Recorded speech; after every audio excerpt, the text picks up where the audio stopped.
Hola, muy buenos días. Mi nombre es Yomir Antonio. Soy profesor de italiano en la Escuela Nacional Preparatoria. El día de hoy voy a presentar una ponencia, una plática, una charla muy dedicada para los compañeros estudiantes de cada uno de los planteles, de cada uno de los 9 planteles, pero también para el público en general. Doy la bienvenida a los compañeros profesores. Espero sea de su agrado esta ponencia, todo dentro del marco del ciclo de conferencias en conmemoración del 70º aniversario de la muerte del gran poeta italiano Dante Alighieri. Espero sea de su agrado. Voy a dejar abiertos los comentarios por si de repente alguien desea hacer una pregunta. Veré la posibilidad de poderles contestar lo más pronto posible. Entonces, comencemos. Muchas gracias. El título de la ponencia es Dante, autor y protagonista de la cultura en Occidente. Espero sea de su agrado. Inicio mi ponencia con un párrafo que sale de Tratatello in Laudi di Dante, que es un tratado, como su nombre lo dice, escrito por Giovanni Boccaccio, quien seguramente muchos de ustedes reconocerán como autor del Decameron, uno de los textos en prosa más importantes, no tan solo de Italia, sino de todo el medioevo europeo. Bueno, Boccaccio fue de los primeros admiradores de Dante y su obra. A pesar de que no eran realmente muy cercanos, sí se puede imaginar, sí uno puede suponer que la cercanía temporal y claro que también espacial, también es de Firenze, de Florencia, hacía que Giovanni Boccaccio pudiera recolectar, que pudiera escribir, que pudiera recabar estas experiencias que Dante tuvo en su momento posterior a la escritura de la Divina Comedia, que siempre fue por años, no fue un texto que nació de la noche a la mañana y que pues bueno, por diferentes situaciones no todas agradables, pues Dante no pudo terminar sus días en su amada Florencia, en su amada Firenze, ¿no? Firenze es el nombre en italiano. Y dice así Giovanni Boccaccio: un giorno, a Verona, essendo già divulgata per tutto la fama delle sue opere di Dante, e massimamente quella parte della sua commedia, la quale egli intitola Inferno, è esso conosciuto da molti uomini e donne, che, passando egli davanti a una porta dove più donne sedevano, una di quelle pienamente, non però tanto che venne da lui e da chi lui non fosse udita, disse a altre: donne, vedete colui che va nell'inferno e torna quando gli piace, e qua surreccano vele di colore che laggiù sono? Alla quale una delle altre rispose semplicemente: in verità tu devi dir vero, non vedi tu come egli ha la barba crespa e il color bruno per lo caldo e per lo fumo che è laggiù? Le quali parole udendo egli dir dietro a sé, e conoscendo che da pura credenza de donne venivano, piacendogli e quasi contento che esse in cotale opinione fossero, sorridendo alquanto, pasó avanti. Podemos ver en este extracto, podemos leer que, pues bueno, para muchas personas fue algo factible, fue algo real el que Dante pudiera ir al infierno y llevarles noticias de lo que él encontraba. Hay que en verdad siempre contextualizar. Eran otros tiempos, la fe imperaba, era prácticamente parte esencial de la vida cotidiana y pues bueno, para algunas personas como estas mujeres que nos cuenta Giovanni Boccaccio, Dante era ese hombre, hasta el aspecto físico lo delataba, que podía entrar al infierno y regresar con noticias de los que ahí encontraba. La cita anterior ilustra aspectos importantes para comenzar la historia de la divulgación y recepción del inferno dantesco. Cabe mencionar, compañeros, que Dante no fue el primero o el primer personaje más bien en traer noticias del inframundo. Desde la antigüedad, desde la época clásica, ya muchos héroes han logrado esta hazaña, pero Dante es una de estas personas que retoma lo mejor del mundo clásico y lo transporta y lo reconvierte en algo totalmente novedoso. Y pues bueno, esto se ha dicho de paso que prácticamente inaugura el Renacimiento por lo menos un par de siglos antes que en toda Europa. Es de los primeros hombres en rescatar toda esta mitología clásica, tanto griega como romana, para poderla, una, recuperar, y dos, para poderla transformar y para darle un nuevo sentido y para adaptarla a este nuevo orden, a este nuevo hombre que es el hombre medieval. Las fechas de esta divulgación, de cómo Dante fue que lo escribió, de cómo fue que se hizo famoso el infierno, ¿no? Que es la primera cántiga de la Divina Comedia, no se tienen datos precisos, no se tienen datos exactos. Voy a citar a la doctora María Pia Lamberti, donde nos comenta que dicen los críticos que con certeza por 1313 ya circulaba las primeras dos partes, o sea, infierno y purgatorio, pues se mencionan en documentos florentinos, anteriormente a abril de 1314. Y en 1319 Dante declara a Giovanni del Virgilio estar atendiendo a la composición del Paraíso. Para 1321, año en que muere el poeta, la comedia estaba terminada. Bueno, entonces podemos dar un poquito como o suponer que la fecha en la cual Dante empieza a escribirla ha de ser un poco anterior a 1313, porque ya para 1313 ya circulan esas dos primeras partes. En esta parte Dante ha sufrido muchísimo, su pasión política hace que lo exilen de su amada Florencia, de su amada Firenze, y pues bueno, eso interrumpe la composición de la comedia. Existen teóricos que podrían encontrar inclusive o podrían sospechar de algunos versículos donde se retoma la escritura de la comedia, pero bueno, todo esto es un poco nada más por datar la obra principal de Dante Alighieri. Podemos ver en estas imágenes algunos de los códices que se encuentran todavía en algunas bibliotecas. Antes seguramente era prácticamente si uno deseaba poder consultarlas, si uno deseaba poderlas ver, pues solamente yendo a las bibliotecas, sobre todo de Italia, que es la que más códices o manuscritos de Dante tiene, pero no es la única, pero sé que también hay en España, en Francia, en Inglaterra. Hay muchísimos otros museos y bibliotecas que pueden resguardar estos códices o estos manuscritos.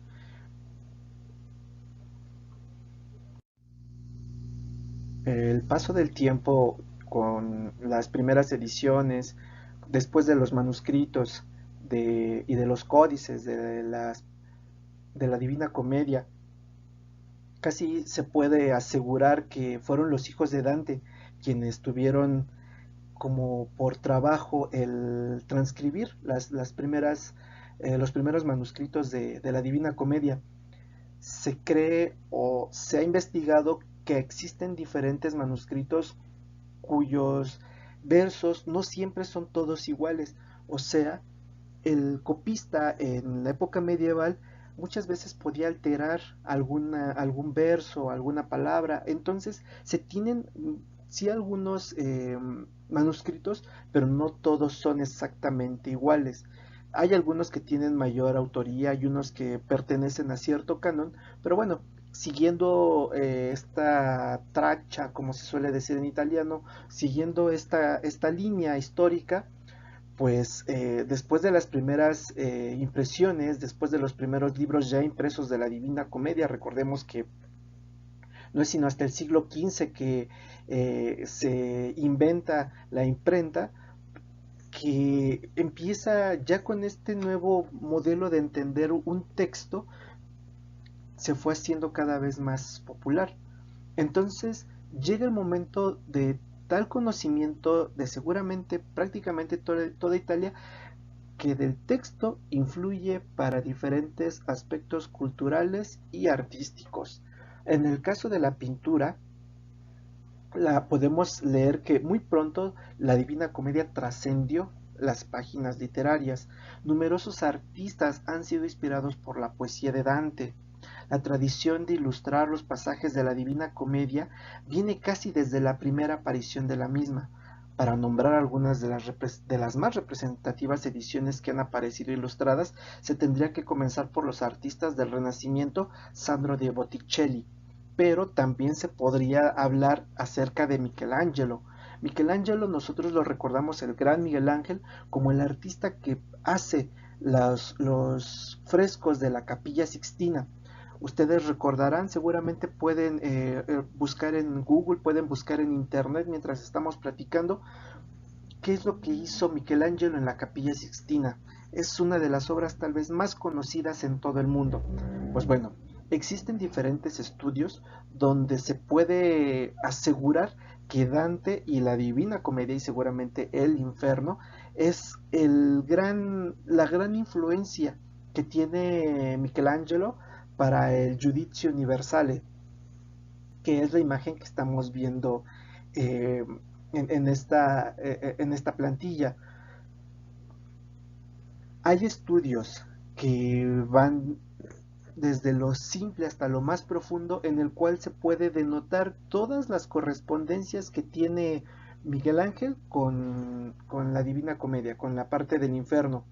Recordemos que el infierno es aquella parte donde empieza Dante y Virgilio, bueno, empieza Dante perdido en esta selva oscura, atemorizado, y de repente encuentra algo que le parece a él un fantasma, las sensaciones de mucho peligro, pero se le tranquiliza porque sabe que él ahorita, él ya tiene una misión, tiene la misión de entrar hacia el infierno y poder reportar lo que él encuentre, lo que él vea. Y eso es un encargo directamente de Dios y se lo comunica nada menos y nada más que su amada Beatrice.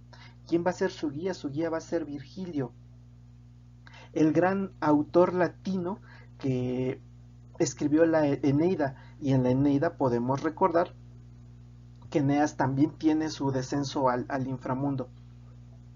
Repito, han sido diferentes héroes quienes han bajado al inframundo para conocer su destino, porque es por algún encargo valeroso. Tenemos a Orfeo, tenemos a Odiseo, tenemos a Eneas. En este caso, en esta ocasión, va a ser Virgilio quien escribe la Eneida, quien va a guiar a Dante. Una vez que se populariza esta historia, una vez que crea ese impacto que para muchos es las historias maravillosas que asombran y seguirán asombrando a la humanidad, entonces Michelangelo decide retomar algunos de esos héroes, algunos de esos personajes y plasmarlos en el Giudizio Universale. Prácticamente se tiene como de en primer plano, se puede reconocer a Minos en italiano, y Caronte. Caronte lo recordarán, que es aquel barquero que lleva a las almas de un lado hacia el otro ya para que puedan entrar al inframundo por la laguna Estigia.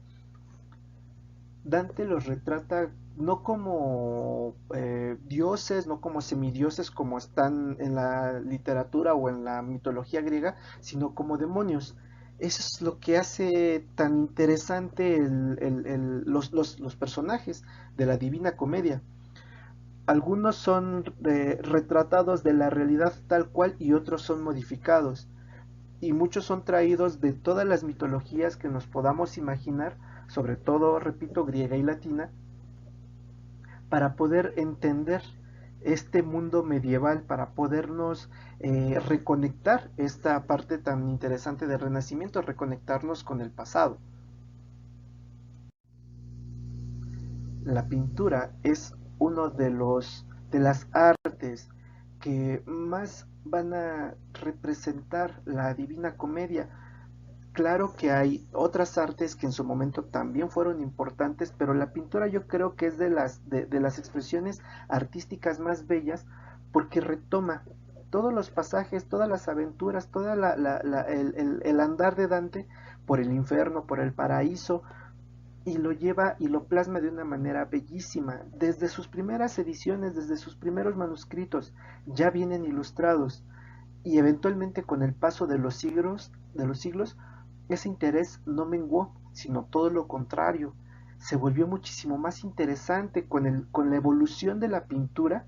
Tenemos aquí algunos ejemplos, tenemos el de Eugène Delacroix, 1798, ya prácticamente siglo XIX, el romanticismo en su esplendor. William Blake también hace sus dibujos, sus pinturas acerca de la Divina Comedia. Gustave Doré, que también tiene unos grabados bellísimos. Yo invitaría a los alumnos a que busquen Gustave Doré, Divina Comedia, Gustave Doré, Inferno, y seguramente se van a maravillar de lo increíble de grabados que hace Gustave Doré. Pero no son los únicos, o sea, prácticamente solo estoy nombrando algunos, un poco por la rapidez, un poco porque el espacio no pudiera ser aprovechado para seguir buscando esas relaciones bellísimas entre la Divina Comedia y la pintura. Prácticamente cada etapa de pintura, de la pintura, tiene un representante importante que plasmó algunos de los pasajes de la Divina Comedia. Y así siguió, no tan solo en el romanticismo, sino en las siguientes escuelas. Tenemos aquí también el caso de Salvador Dalí, ¿no? Que también seguramente busquen algo, por favor los invito a que busquen obras de Salvador Dalí, seguramente se van a maravillar, parecen sueños. Entonces él también toma de la Divina Comedia la inspiración para crear algunas de sus más famosas pinturas.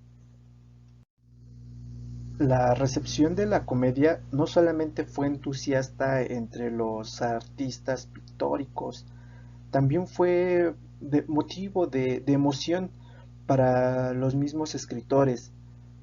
Cabe mencionar que una vez que la Divina Comedia tuvo ese paso natural histórico y empezó a influenciar, se sabe, se puede tener bases académicas que afirmen que prácticamente Dante es el padre de la lengua italiana, dado que su estilo, su lenguaje influenció a sus contemporáneos y de ahí en adelante prácticamente toda una nación, y es por ello que prácticamente el italiano de hoy en día sea el fiorentino, ¿no?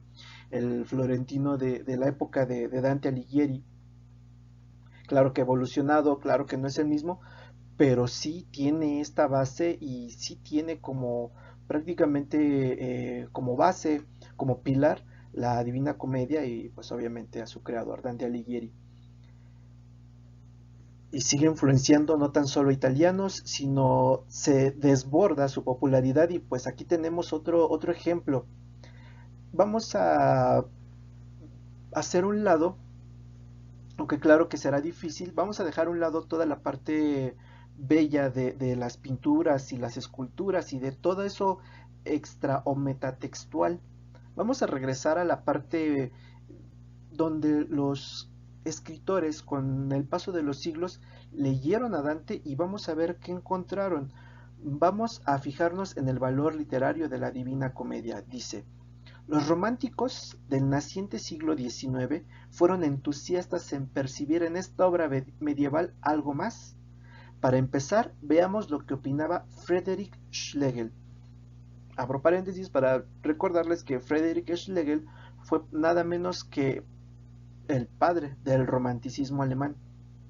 Y él escribió esto acerca de Dante, dice: este camino, vuelta a la antigüedad, lo recorrió uniendo religión y poesía el gran Dante, el santo fundador y padre de la poesía moderna. La fuerza de su espíritu creador se condensó en un único punto central, envolvió con sus brazos en un gigantesco poema su nación y su época, la iglesia y el imperio, la sabiduría y la revelación, la naturaleza y el reino de Dios, todo fiel y verídico respecto de lo visible y lleno de secreto significado y relación con lo invisible. En verdad es breve lo que leemos de Schlegel, pero concreto. Tal cual como lo enuncia, Dante tuvo la virtud de en poema, en tercetos, poder unir situaciones que parecían prácticamente irreconciliables.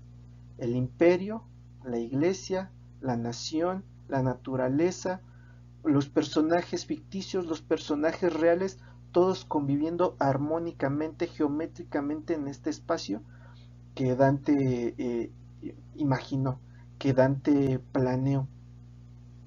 Y así siguieron los siglos y así pasaron los años y siguió teniendo muchísima influencia sobre muchos grandes escritores. Vamos a leer lo que dijo Oscar Wilde acerca de Dante. Dice, Oscar Wilde, a principios del siglo XX, reconocerá en el poema de Dante una de las lecturas que a mi gusto ha tenido más peso en todo ese siglo.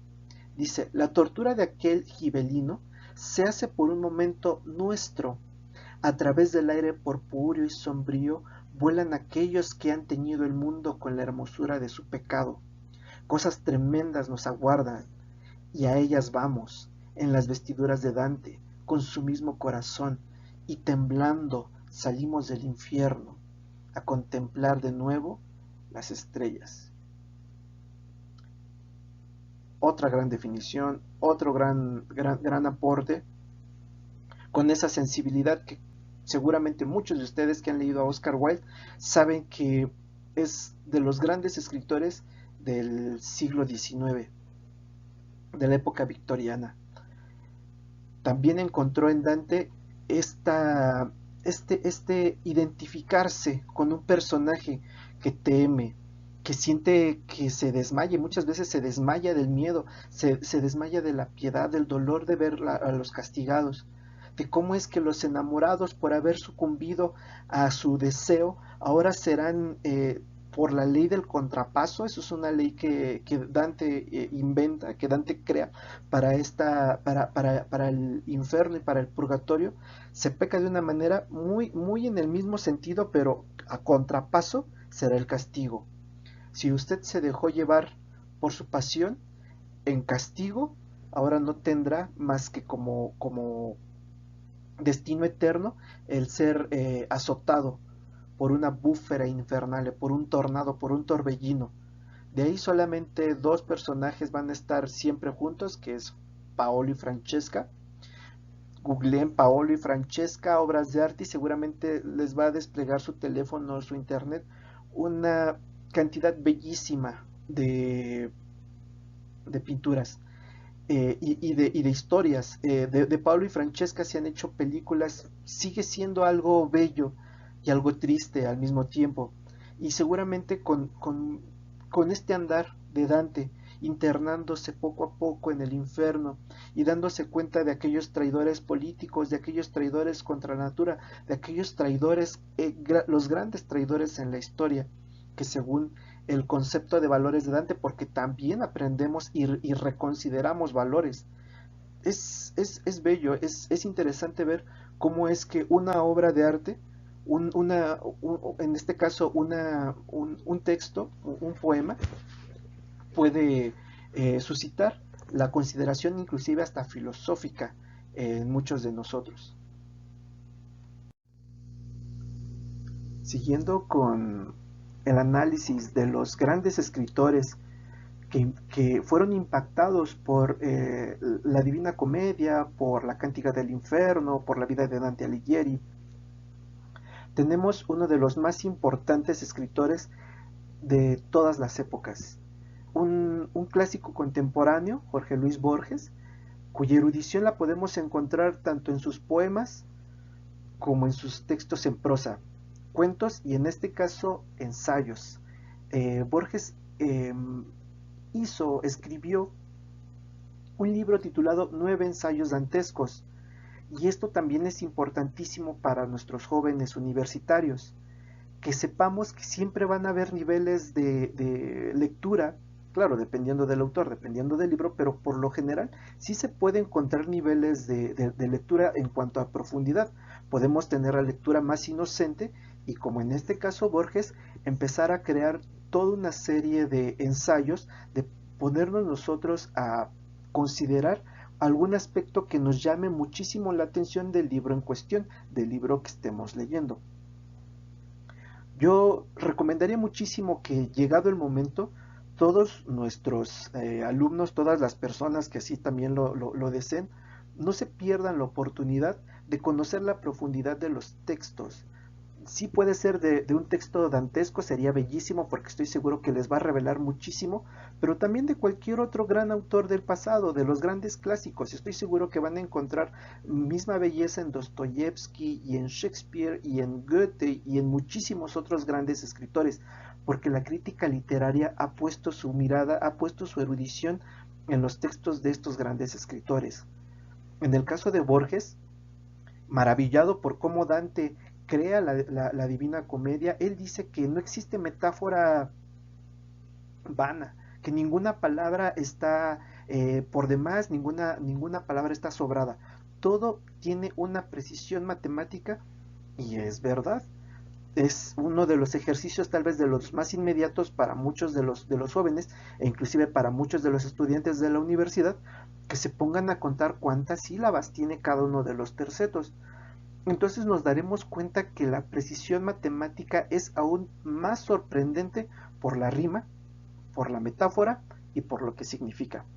Son niveles de comprensión que para un lector novato puede ser que se sienta un poquito como confundido, pero esto es lo que intenta hacer la Nacional Preparatoria, la universidad, con todos los mexicanos, subir ese nivel de conocimiento, subir ese nivel de habilidad. Vamos a ver qué es lo que escribe Borges con respecto de algunos personajes dantescos. Dice: lo mismo cabe declarar de los rasgos de índole psicológica, tan admirables y a la vez tan modestos.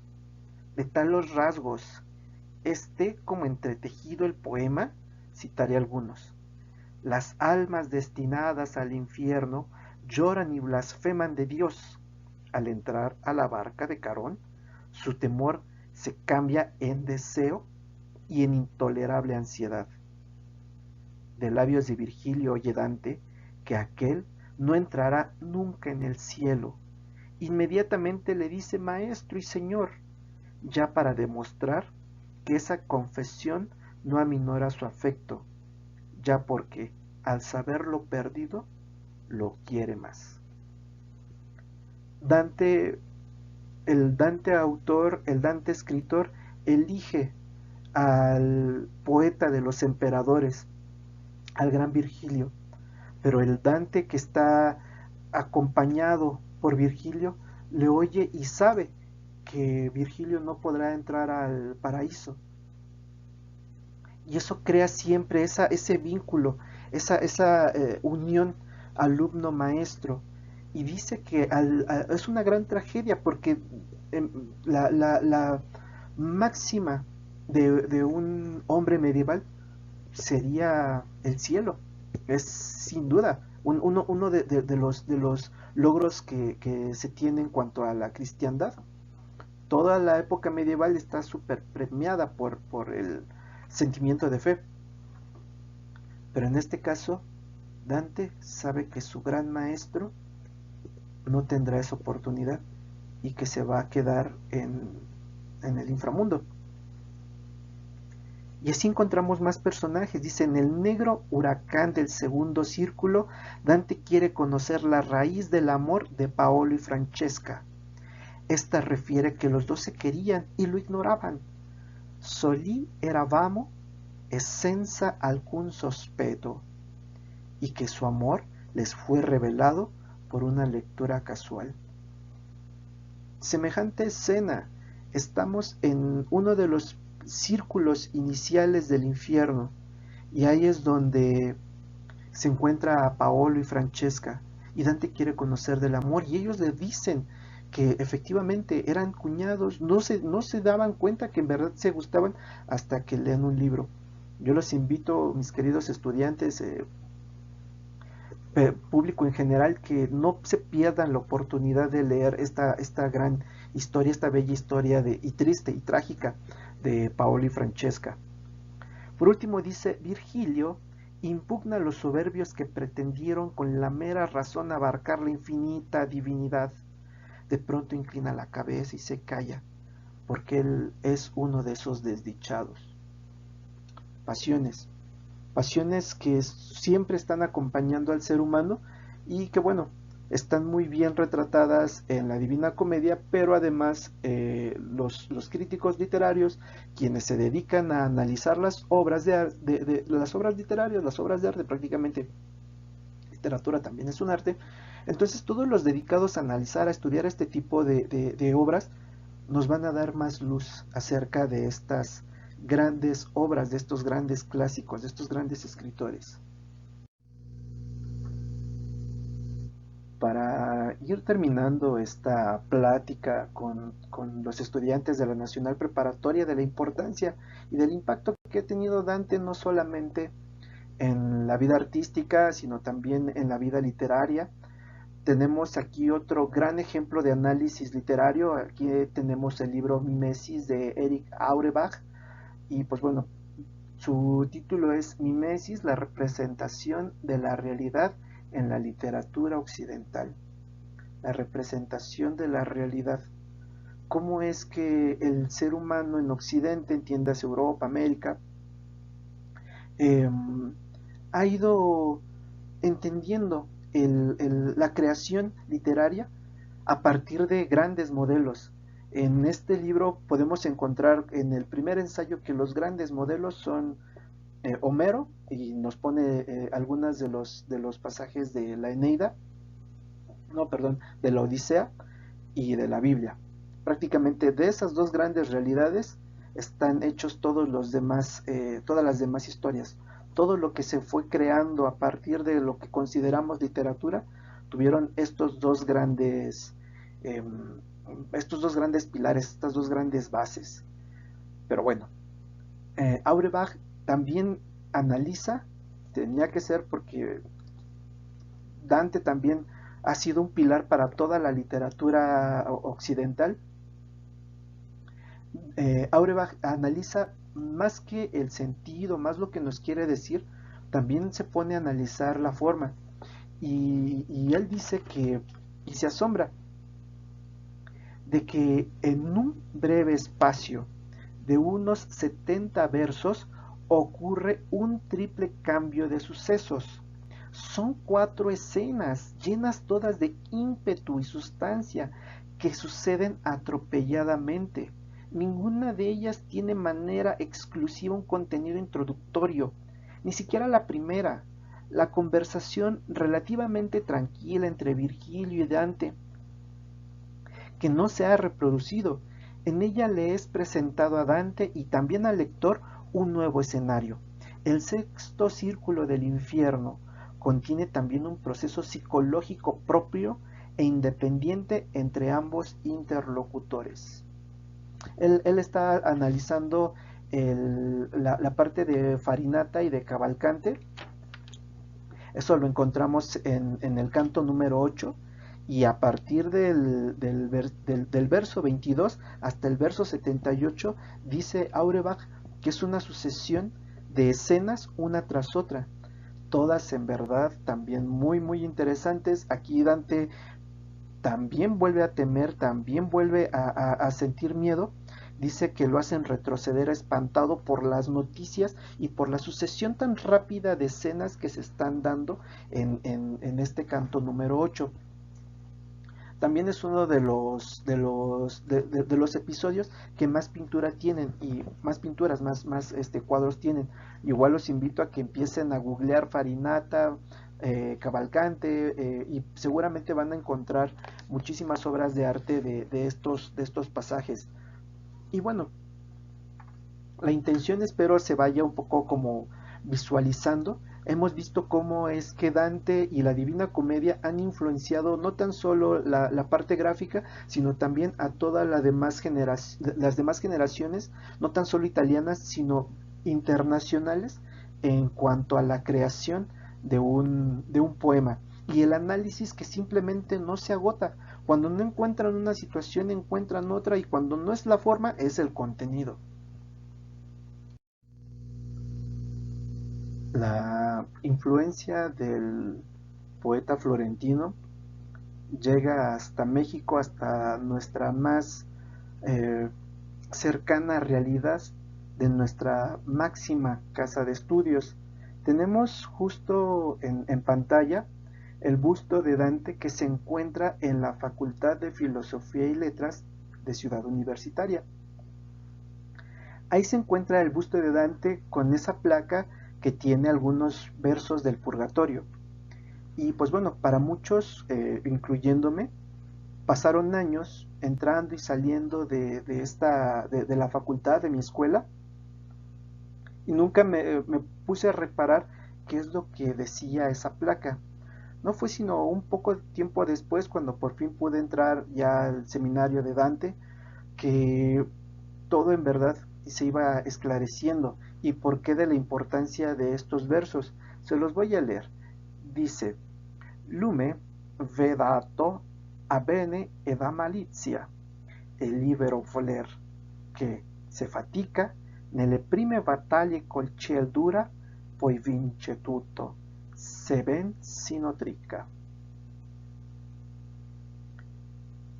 La traducción de estos versos sería algo más o menos así: luz se les ha dado para distinguir el bien del mal, y voluntad libre que, si se fatiga en las primeras batallas en el cielo, después lo vence todo si se sustenta bien. Niveles de interpretación. Ya lo leí, ya me lo leyeron, ya lo entendí en español, pero todavía el significado pudiera ser una interpretación, me es un poco lejana, me es un poco extraña. La interpretación un poco inmediata no basta, yo solamente estoy intentando hacerles ver de la importancia que ha tenido Dante, no tan solo en Italia del año 1300, sino que en nuestra máxima casa de estudios, en la facultad, una de las facultades más importantes de todas las carreras que se imparten en toda la UNAM, justo en la Facultad de Filosofía y Letras tenemos esta placa, eh, diciéndonos que la luz se nos ha dado para distinguir el bien y el mal. Nos, jóvenes, no somos inocentes, todos tenemos esa luz, todos saben distinguir el bien del mal, y voluntad libre. Se nos dio la luz y la voluntad. Que si se fatigan las primeras batallas en el cielo, esto de batallas en el cielo, para muchos esa parte significa esa batalla que para el hombre medieval influían los planetas. Si de repente Urano, si de repente Plutón, si de repente la Luna, influían para la buena suerte o para la mala suerte, algo así como la astrología moderna.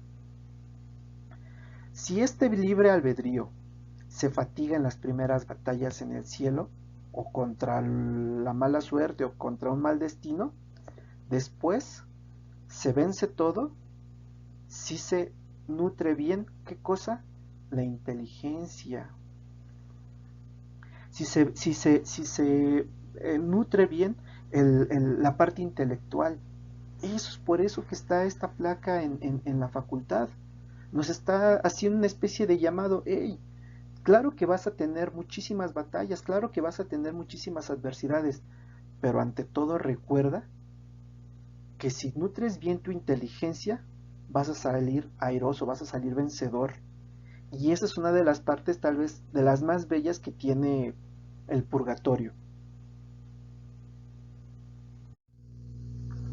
Para terminar, tenemos muchos en verdad, muchos versos que se vuelven parte de nuestra cotidianidad, que los vamos a encontrar en diferentes refranes, por decirlo de alguna manera. Esto para un italiano o para muchos italianos sería de lo más común, el siempre traer a la mente algunas de las máximas de Dante Alighieri en la Divina Comedia. Vamos a considerar esta última que dice: considerate la vostra semenza, fatti non voste a vivir come brutti, ma perseguire virtute e conoscenza. Bello, en verdad. Hay veces que después de leer cosas tan interesantes, a veces lo mejor es callar, y muchas veces las interpretaciones salen sobrando. Fatti non foste a viver come bruti. Ustedes no fueron hechos a vivir como brutos, ma perseguire virtute e conoscenza, sino para perseguir la virtud y el conocimiento. Una conversación entre Dante y Odiseo en el infierno. Léanlo. Van a encontrar a todos los héroes de la mitología, a todos los héroes de la Edad Media y personajes políticos, y en verdad todos siempre, a veces uno simplemente termina de leer el libro y te quedas, caray, esto es lo que logran los clásicos. Y pues bueno, me despido, les agradezco muchísimo su atención, grazie mille ragazzi, grazie mille persone del mondo, ma soprattutto grazie mille Dante Alighieri. Grazie, ciao.